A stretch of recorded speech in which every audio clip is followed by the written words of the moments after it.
ես նույնիսկ չեմ բացառում, որ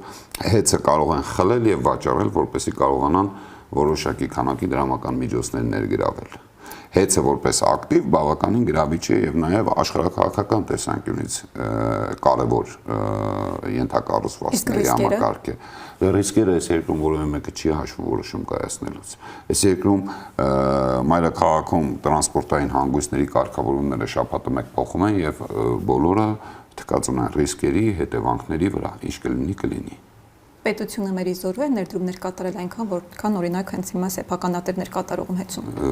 Ես ասեմ ավելին, պետությունը նույնիսկ չունի նման հնարավորություններ այդ ներդրումները կատարի, որպեսզի հեծ մոդեռնիզացվի, կարծեմ թե մինչև 10 միլիարդ դոլարի ներդրում է պահանջում անհապաղ։ Մեր պետական բյուջեն նույնիսկ այդքան չի, 5 տարվա մեր պետական բյուջեն, եթե ուրիշ ոչ մի բան չանենք, այո, կարող ենք հեծը մոդեռնիզացնել։ Ոչ մի բան չանենք, ուսուցիչներին չվճարենք, կենսաթոշակառուներին չվճարենք, հեծը կմոդեռնիզացնենք։ Մեր 5 տարվա պետական բյուջեի ծախսերի չափ գումար է անհրաժեշտ հեծի համար։